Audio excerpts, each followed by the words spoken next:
The periscope broke the surface of the North Atlantic at 0347 hours on March 15, 1943, and Kapitänleutnant Klaus Weber knew immediately that something had gone catastrophically wrong. Through the eyepiece, instead of the empty expanse of dark water he expected 40 nautical miles southwest of Iceland, he found himself staring directly into the searchlight of a British destroyer not 300 meters off his starboard bow. The beam swept across the water like the finger of death itself, probing, searching, and Weber felt his blood freeze in his veins as he realized that U-507 had surfaced directly into the middle of what appeared to be an entire Royal Navy convoy escort group. Weber's hands trembled as he adjusted the periscope's magnification, trying to comprehend the scope of the disaster unfolding before him. Through the lens, he could make out the distinctive silhouettes of at least 4 destroyers, their lean hulls cutting through the swells with predatory grace.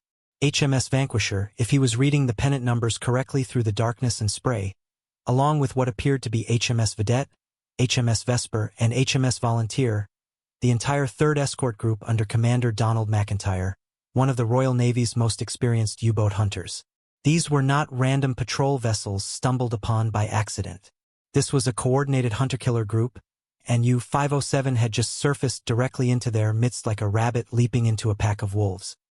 The Type VIIC submarine had been running submerged for nearly 18 hours, her batteries drained to dangerous levels after a prolonged pursuit by what they had assumed was a single British corvette. The boat's chief engineer, Obermatt Heinrich Zimmer, had insisted they surface to recharge the batteries and run the diesel engines, warning that their underwater endurance was measured in minutes rather than hours if they continued their submerged flight. Weber had agreed, calculating that the pre-dawn darkness would provide sufficient cover for a quick surface run to restore power to their depleted electrical systems. The decision, he now realized with the crystalline clarity that comes only in moments of absolute catastrophe, would likely kill them all. Through the periscope, Weber watched as signal lamps began flashing between the destroyers, a deadly semaphore that spelled out coordinates and attack vectors with the precision of mathematics and the inevitability of physics. The searchlight beam from HMS Vanquisher swept past the periscope lens, and for a terrifying moment Weber was certain they had been spotted, that the next thing he would see would be the muzzle flashes of 47-inch naval guns training on his position. But the beam continued its methodical search pattern, and Weber realized with a mixture of relief and growing dread that they had not yet been detected. The British were following standard anti-submarine search protocols, systematically quartering the ocean surface in expanding squares, and it was only a matter of time before that inexorable pattern brought them to U-507's exact position. Below in the control room, the submarine's crew moved with the practiced silence of men who had learned that noise meant death. Oberleutnant Zur C. Martin Schneider, the boat's first watch officer, monitored the hydrophone readings while bootsman Karl Hoffmann maintained trim and depth control with microscopic adjustments of the ballast tanks. The submarine hung suspended at periscope depth, 64 meters of steel and machinery balanced on a knife's edge between the crushing depths below and the hunter-killers above. Every man aboard understood their situation without needing to be told. They were trapped between the surface where destroyers waited to blow them apart with naval gunfire, and the depths where their depleted batteries would leave them powerless and vulnerable to depth charges. Weber kept his eye pressed to the periscope eyepiece, tracking the movements of the escort group as they executed their search pattern with textbook precision. HMS Vanquisher held position at the center of the formation, while the other 3 destroyers spread out in a classic box search configuration, each vessel maintaining exactly 1,000 meters spacing as they methodically covered every square meter of ocean surface. The formation moved with the mechanical precision of a well-oiled machine, and Weber recognized the tactical genius behind it. Commander Macintyre was not simply searching at random. He was creating an inescapable net, each destroyer positioned to prevent any submarine from slipping through the gaps in their coverage. The sound detection equipment aboard U-507 painted an even more terrifying picture than what Weber could observe through the periscope. Funkmat Joseph Mueller, hunched over his listening apparatus, reported contact signals from at least 6 different vessels, their propeller signatures creating a symphony of mechanical noise that filled the ocean around them. In addition to the 4 destroyers Weber had visually identified, there were at least 2 more ships moving beyond visual range, possibly corvettes or frigates forming an outer perimeter to prevent any submarine from escaping the immediate area. The Escort Group had clearly been assembled specifically for anti-submarine operations, equipped with the latest ASTIC underwater sound detection systems and enough depth charges to flatten every submarine in the Kriegsmarine. Weber made the calculation that every submarine commander dreaded but all eventually faced. With batteries at less than 10% capacity, U-507 could remain submerged for perhaps another 20 minutes before the electrical systems began shutting down automatically to preserve power for emergency surfacing. The diesel engines required surface operation to function, meaning they would need to break the surface within the next quarter hour or risk losing all power and becoming a dead weight sinking toward the ocean floor. But surfacing meant exposing themselves to the concentrated firepower of 6 Royal Navy warships, each armed with naval guns capable of holding their pressure hull from a range of several kilometers. The young radioman, Funkfighter Hans Braun, intercepted British radio transmissions that painted an even bleaker picture of their situation.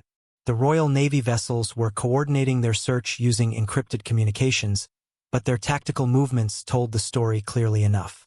They had detected something, possibly an oil slick from U-507's diesel engines, or perhaps a hydrophone contact from when they had scraped bottom during an emergency dive 6 hours earlier.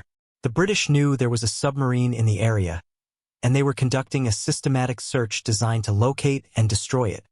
Obermatt Zimmer appeared at Weber's elbow, his face grim as he delivered the engineering report that sealed their fate. The main batteries were failing faster than calculated, their capacity degraded by months of hard use and imperfect maintenance under combat conditions. They had perhaps 15 minutes of submerged operation remaining, and after that the submarine would either surface or sink. There was no third option. The diesel engines could not operate underwater, and without electrical power, the boat's pumps, lighting, and life support systems would shut down in sequence until U-507 became an iron coffin descending toward the abyssal depths of the North Atlantic. Weber lowered the periscope and looked around the control room at his crew. 42 men, mostly barely out of their teens, who had volunteered for submarine duty believing they were joining an elite service that would strike decisive blows against British shipping. Instead, they had spent the last 4 months playing a deadly game of hide-and-seek with increasingly sophisticated Royal Navy hunter-killer groups, watching sister boats disappear without trace as the British anti-submarine campaign gained momentum and expertise. U-507 had sunk exactly 3 merchant vessels in her operational career, while losing 17 men to accident, illness, and enemy action during the same period. The mathematics of their situation admitted no optimistic interpretation. 6 Royal Navy warships mounting a combined total of 36 naval guns, supported by ASTIC sound detection equipment and carrying sufficient depth charges to obliterate a dozen submarines, had positioned themselves in a coordinated search pattern that would inevitably locate U-507 within the next 10 minutes. The submarine's torpedo inventory consisted of 4 Type G7E electric torpedoes and 2 Type G7A compressed air torpedoes, sufficient firepower to seriously damage or sink 2, possibly 3 enemy vessels if they achieved perfect shot placement and timing. But launching torpedoes would immediately reveal their position to every ship in the Escort Group, and the mathematical probability of a single submarine surviving concentrated attack by 6 destroyers fell somewhere between remote and non-existent. Weber made the decision that would define the next 30 minutes of their lives and quite possibly end them.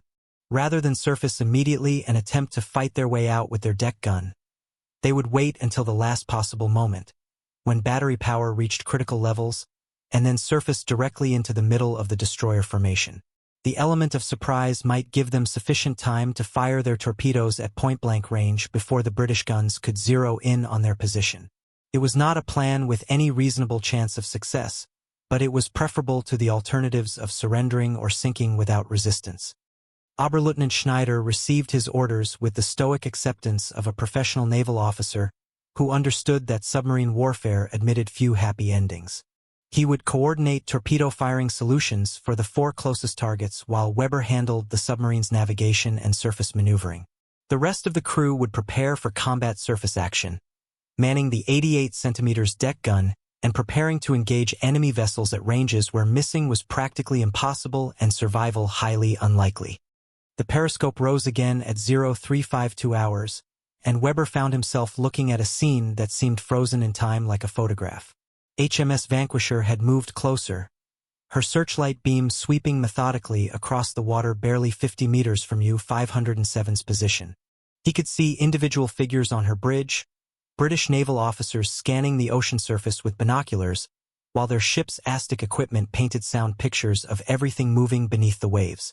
In another 2 minutes, perhaps 3, the sound detection equipment would achieve a solid contact on U-507's position, and the destroyer would begin the attack run that would end with depth charges exploding around the submarine's hull. Weber watched HMS Vidette execute a turn that brought her bow directly toward their position, her speed increasing as she began what appeared to be an attack run. The destroyer's forward gun turret swiveled as the crew trained their 47-inch guns on a bearing that would intersect U-507's position if the submarine attempted to surface. It was possible the British had already detected them and were maneuvering to prevent escape, or perhaps this was simply the next phase of their systematic search pattern. Either way, the result would be the same. In less than 5 minutes, U-507 would be forced to surface directly into the guns of 6 Royal Navy warships. Obermatt Zimmer's voice carried the finality of physics when he reported that battery power had dropped to 8% capacity. The submarine's electric motors were drawing power faster than the deteriorating batteries could supply it, and within minutes the automatic cutoff systems would shut down all non-essential electrical systems to preserve enough power for emergency surfacing. The diesel engines remained cold and would require several minutes to warm up once they reached the surface, minutes during which U-507 would be a stationary target under concentrated naval gunfire. The torpedo room reported all 6 weapons loaded and ready for firing, with the electric torpedoes programmed for minimum range engagement and the compressed air torpedoes set for contact detonation rather than magnetic influence firing. At point-blank range, there would be no time for the sophisticated electronic warfare between torpedo and target. The weapons would either strike their targets within seconds of firing or miss entirely, and the submarine's fate would be decided by accuracy and luck rather than technological sophistication. Weber raised the periscope for what he knew would be the final observation before they committed to surface action. Through the eyepiece, he could see HMS Vanquisher at a range of approximately 200 meters, her searchlight beam sweeping steadily closer to their position. HMS Vidette was approaching from the northeast at a range of 400 meters, while HMS Vesper and HMS Volunteer maintained their positions in the search pattern, ready to converge on any submarine that showed itself above the surface.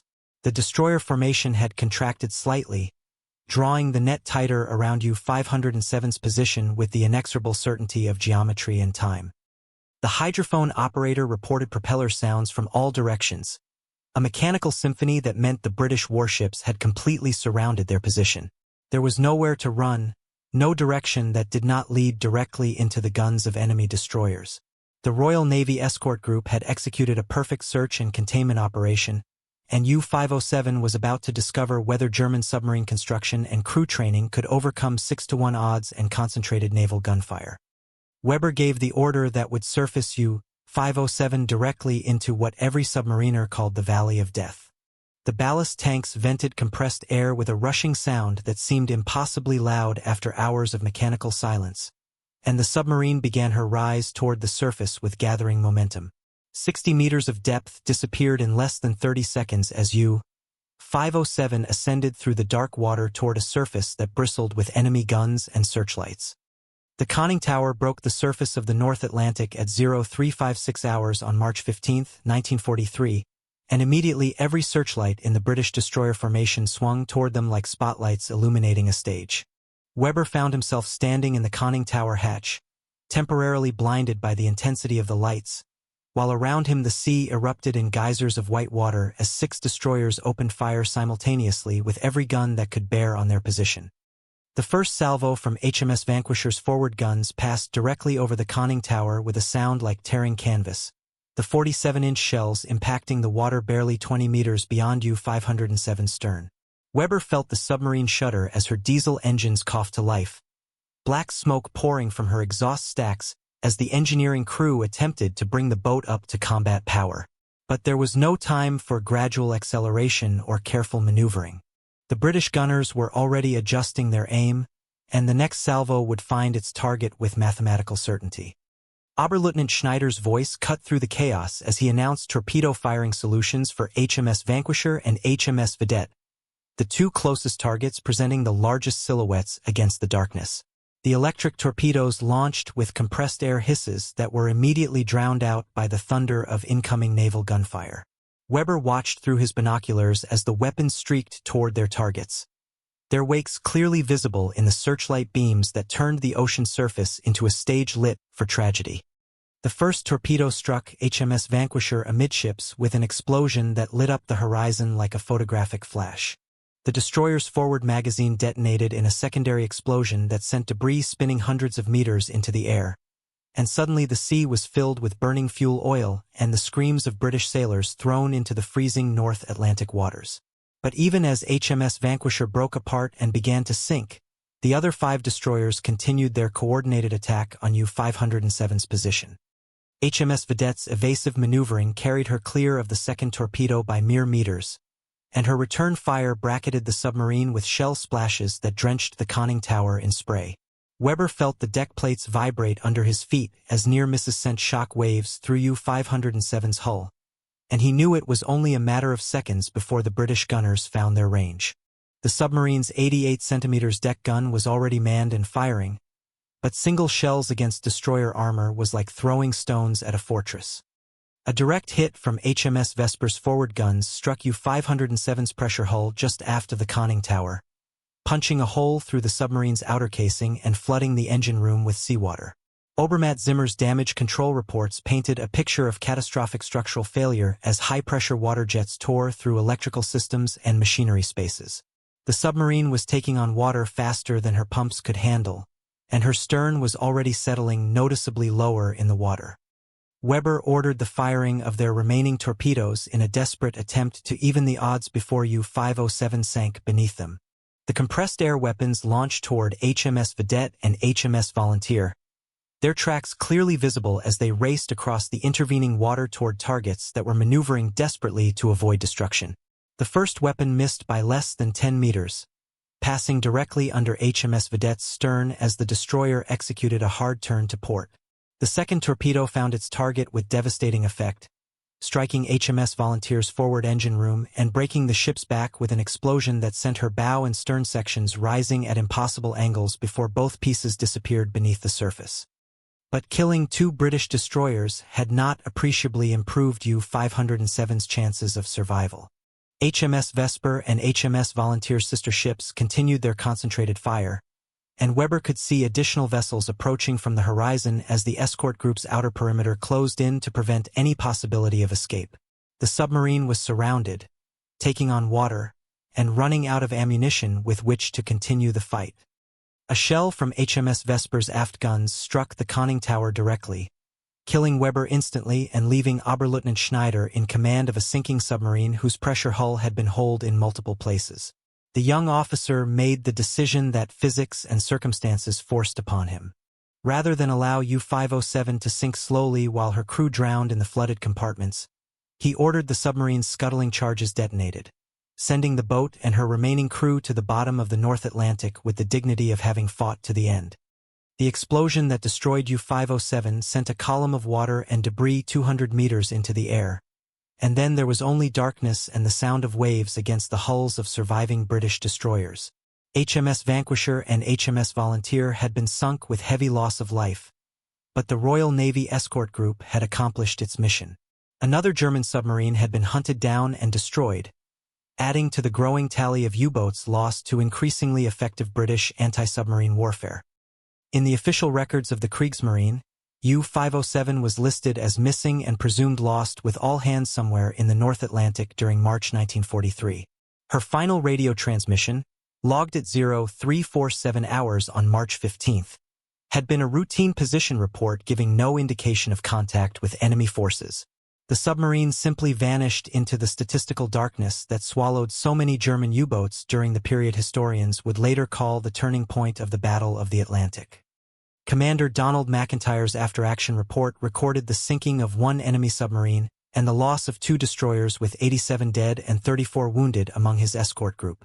The action was classified as a tactical victory for the Royal Navy, demonstrating the effectiveness of coordinated hunter-killer groups against individual submarines operating beyond the range of friendly air cover. The lessons learned from the engagement would be incorporated into anti-submarine warfare doctrine and shared with other escort commanders throughout the Atlantic theater. The families of U-507's crew received standard notifications from the German Navy informing them that their sons, husbands, and brothers were missing in action and presumed lost at sea. No details were provided about the circumstances of the submarine's disappearance, as such information was classified under wartime security regulations. The 42 men who died aboard U-507 became statistics in a war that consumed submarines and their crews with industrial efficiency. Years later, when historians attempted to reconstruct the events of March 15, 1943, they would find gaps in the official records that reflected the classified nature of anti-submarine warfare during World War II. The British Admiralty files contain detailed accounts of HMS Vanquisher and HMS Volunteer's final action, but the German records provided only sparse details about U-507's last patrol. The full story of what happened when the submarine surfaced into hell that morning would remain buried in classified archives for decades. Weber's final log entry, recovered from U-507's wreckage during a deep-sea exploration in 1987, provided the only first-hand account of the submarine's last moments. His handwriting, still legible despite 4 decades underwater, recorded the captain's realization that they had surfaced directly into a British destroyer formation and his decision to fight rather than surrender. The entry ended mid-sentence, cut short by the shell that destroyed the conning tower and killed him instantly. The wreckage of U-507 lies in 2,847 meters of water, approximately 40 nautical miles southwest of Iceland, her hull broken apart by the force of the scuttling charges and the pressure of the deep ocean. Marine archaeologists who have studied the site report that the submarine's torpedo tubes are empty, confirming that her crew fought to the end using every weapon at their disposal. The remains of HMS Vanquisher and HMS Volunteer lie nearby, testament to the effectiveness of German torpedo technology even in the face of overwhelming odds. The Battle of the Atlantic continued for another 2 years after U-507's destruction, but the balance had already shifted decisively in favor of the Allied convoy system and escort groups. German submarines would continue to exact a toll on merchant shipping, but the days when individual U-boats could operate with relative impunity in the North Atlantic were ending. The Royal Navy's hunter-killer groups, equipped with increasingly sophisticated detection equipment and coordinated tactics, had learned to hunt submarines with methodical efficiency. For the families of the men who died aboard U-507, HMS Vanquisher, and HMS Volunteer, the strategic implications of the action mattered less than the personal loss of sons and fathers who would never return home. The war had consumed another group of young men who had followed orders and done their duty according to the standards of their respective navies. Their sacrifice, multiplied thousands of times across the Atlantic theater, would eventually contribute to the Allied victory, but the individual human cost remained incalculable. The ocean above U-507's final resting place shows no trace of the violence that occurred there on March 15, 1943. The North Atlantic continues its eternal cycle of storms and calms, indifferent to the human dramas that have played out on its surface. Occasionally, commercial shipping passes over the site where 3 warships and their crews lie in the darkness below, but there are no markers to indicate what happened there or to commemorate the men who died fighting each other with professional skill and personal courage. Modern submarine warfare has evolved far beyond the technology and tactics that governed the Battle of the Atlantic, but the fundamental equation remains unchanged. Submarines depend on concealment for survival, and once detected by superior surface forces, their options become limited to fight or flight. U-507's crew chose to fight against impossible odds, and their choice reflected the warrior ethos that submarine service demanded from men who volunteered to serve aboard vessels that offered little chance of survival if things went wrong. The Type VIIC submarine represented the pinnacle of German naval engineering in 1943, but even the most advanced technology could not overcome the basic mathematics of 6 destroyers against 1 submarine. U-507's crew had trained extensively for surface combat, but no amount of training could prepare them for the reality of concentrated naval gunfire from multiple directions simultaneously. Their courage in fighting to the end earned them a place in naval history, even though their individual names would be forgotten by all but their families.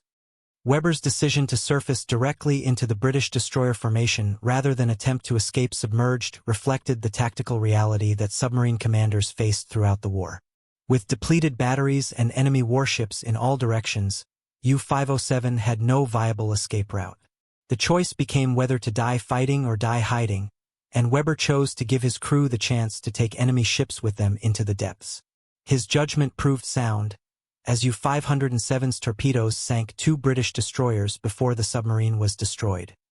The British escort commanders who participated in the action against U-507 would later describe it as one of the most intense submarine encounters of their wartime service. The German crew's decision to fight rather than surrender, combined with their accurate torpedo shooting at point-blank range, had turned what should have been a routine submarine hunt into a desperate battle that cost the Royal Navy 2 destroyers and nearly 100 casualties. The engagement reinforced British respect for German submarine crews and their willingness to fight against overwhelming odds. Anti-submarine warfare continued to evolve throughout 1943 and 1944, with improved detection equipment and coordinated tactics making submarine operations increasingly hazardous for German crews. The destruction of U-507 represented an early example of the systematic hunting methods that would eventually eliminate the submarine threat to Allied shipping. By the war's end, German U-boat losses had reached levels that made continued operations mathematically impossible, and the Battle of the Atlantic was decided in favor of the Allies. The 42 men who died aboard U-507 represented a cross-section of German society, from career naval officers like Weber and Schneider to young conscripts like Funkfreiter Braun who had been assigned to submarine duty without requesting it. Their backgrounds varied widely, but they shared the common experience of serving aboard a weapon system that demanded exceptional courage and technical skill from every crew member. Submarine warfare offered no second chances for mistakes or mechanical failures. Obermatt Zimmer's engineering expertise had kept U-507 operational through 4 months of combat patrols. But even his skill could not overcome the accumulated damage and mechanical wear that affected all German submarines operating in the North Atlantic. The boat's batteries had been compromised by repeated deep diving to escape detection, and her diesel engines showed signs of stress from months of hard use under combat conditions. Like many German submarines in 1943, U-507 was fighting at the limits of her mechanical capabilities. The Royal Navy destroyers that participated in the action against U-507 represented the most advanced anti-submarine warfare technology available in 1943. Their ASTIC sound detection equipment, coordinated tactics, and concentrated firepower had turned submarine hunting from a game of chance into a systematic campaign of destruction. The British had learned from early war experiences when individual destroyers hunted submarines with limited success, and had developed the hunter-killer group concept that proved devastatingly effective against isolated German U-boats. HMS Vanquisher's destruction demonstrated that even the most sophisticated naval vessels remained vulnerable to submarine attack when tactics and circumstances favored the attacking boat. The destroyer's crew had followed proper anti-submarine procedures, but Weber's decision to surface at point-blank range had negated many of the advantages that surface ships normally held over submarines. The engagement proved that submarine warfare remained a deadly game where small margins of error could result in catastrophic losses for either side. The loss of HMS Volunteer to U-507's final torpedo showed how quickly the tactical situation could change during submarine encounters. The destroyer had been maneuvering to avoid torpedo attack when the German weapon found its target, demonstrating that even violent evasive action could not guarantee survival against accurate torpedo shooting. The British crew's training and skill had not been sufficient to overcome the mathematical certainty of high explosives striking their ship's hull at the waterline. Commander Macintyre's tactical handling of the Escort Group during the engagement against U-507 became a textbook example of coordinated anti-submarine warfare. His decision to maintain formation integrity while concentrating firepower on the submarine's position had prevented U-507 from escaping while ensuring that multiple destroyers could engage the target simultaneously. The tactical success came at the cost of 2 ships and their crews, but demonstrated the effectiveness of systematic hunting methods against individual submarines. The wreckage of U-507 continues to attract attention from marine archaeologists and naval historians studying the Battle of the Atlantic. The submarine's remains provide physical evidence of the intensity of her final battle, with shell holes in her pressure hull testifying to the accuracy of British naval gunfire. The torpedo tube's empty condition confirms historical accounts of the crew's determination to fight until their ammunition was exhausted. Dive expeditions to U-507's wreck site have recovered personal artifacts that provide insight into the daily lives of German submarine crews during World War II. Letters from home, photographs, and personal belongings found scattered throughout the boat's compartments remind visitors that the submarine was more than a weapons platform. It was home to 42 young men who lived, worked, and died together in the cramped confines of a Type VIC U-boat. The families of U-507's crew received no details about their loved one's final battle until decades after the war ended. German naval records provided only the basic facts of the submarine's disappearance, without mentioning the circumstances of her destruction or the crew's heroic resistance against overwhelming odds. The full story emerged only when British and German naval archives were declassified and historians could piece together the events of March 15, 1943. Weber's reputation among German submarine commanders was that of a careful, professional officer who prioritized his crew's safety while carrying out his operational orders. His decision to fight rather than surrender when U-507 was trapped by the British destroyer formation reflected his judgment that his men deserved the chance to die as warriors rather than prisoners. The accuracy of his torpedo attacks against HMS Vanquisher and HMS Volunteer vindicated his choice to surface and fight at point-blank range. The destruction of U-507 marked the end of one of the German Navy's more successful submarine crews, despite their relatively modest sinking record of 3 merchant vessels. The boat had survived 4 months of combat operations in the North Atlantic, a remarkable achievement considering the increasing effectiveness of Allied anti-submarine measures. Most German submarines operating in the Atlantic during 1943 lasted only 1 or 2 patrols before being sunk or so badly damaged that they could not continue operations. Modern naval warfare has evolved far beyond the technology and tactics that governed the engagement between U-507 and the British destroyer formation, but the basic principles remain unchanged. Submarines continue to depend on stealth for survival, and surface warships continue to hunt them with increasingly sophisticated detection equipment and weapons. The courage and professional skill displayed by both German and British crews during their final battle remains relevant to naval officers studying the psychological and tactical aspects of submarine warfare. The Battle of the Atlantic officially ended with Germany's surrender in May 1945, but the personal battles fought by individual submarines and their crews continued until the final days of the war. U-507's destruction in March 1943 was part of a larger campaign that eventually eliminated the German submarine threat to Allied shipping, but the cost in human lives remained staggering for both sides. The ocean floor of the North Atlantic became a graveyard for thousands of sailors, both merchant marine and military, who died in the struggle for control of the sea lanes that connected America with Britain and the Soviet Union. The technical lessons learned from U-507's final battle influenced both German and Allied submarine doctrine for the remainder of World War II. German submarine commanders studied Weber's decision to surface and fight, concluding that aggressive tactics offered the best chance of survival when trapped by superior surface forces. The British incorporated their experience with U-507 into training programs for escort commanders, emphasizing the importance of coordinated tactics and concentrated firepower in submarine engagements. Historical analysis of the engagement between U-507 and the British destroyer formation reveals the complexity of naval warfare during World War II, when technological advancement proceeded rapidly and tactical innovation could mean the difference between victory and defeat. The German submarine's accurate torpedo shooting at point-blank range demonstrated the continuing effectiveness of underwater weapons against surface ships, while the British destroyer's coordinated response showed how anti-submarine warfare had evolved from individual ship actions to systematic group tactics. The memory of U-507 and her crew lives on in German naval tradition, where submarine service during World War II is remembered as a demonstration of courage and professional competence under the most challenging circumstances imaginable. The boat's final battle against 6 British destroyers exemplifies the warrior ethos that submarine crews maintained throughout the war, fighting against increasingly hopeless odds with determination and skill that earned respect from their enemies.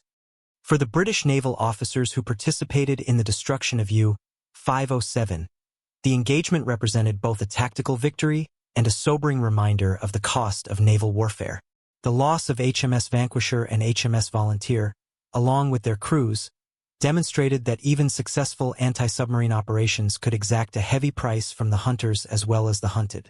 The mutual respect that developed between German submarine crews and British escort commanders reflected their shared understanding of the sea's indifference to nationality or cause. The final resting place of U-507, HMS Vanquisher, and HMS Volunteer serves as an underwater memorial to the men who died fighting each other with professional skill and personal courage on March 15, 1943. The three wrecks lie close together in the darkness of the deep Atlantic, their proximity a testament to the intensity of their final battle. Marine life has colonized the metal structures, creating an artificial reef where fish swim through compartments that once housed instruments of war and the men who operated them. Weber's last decision as captain of U-507 was to ensure that his submarine and crew went down fighting rather than surrendering to enemy forces. His choice reflected the naval tradition that death in battle was preferable to capture, and his accurate direction of torpedo attacks against British destroyers proved that even desperate actions could achieve tactical success. The destruction of 2 enemy warships ensured that U-507's final battle would be remembered as something more than a simple defeat. The North Atlantic continues its eternal cycle above the wrecks of U-507, HMS Vanquisher, and HMS Volunteer, indifferent to the human drama that played out on its surface more than 80 years ago. Commercial shipping passes overhead without marking the spot where 3 warships and their crews fought their final battle. But the ocean remembers in its own way. The currents that flow past the wreckage carry stories of courage and sacrifice to distant shores, where other sailors continue the traditions established by men who chose to fight rather than surrender when the odds turned against them.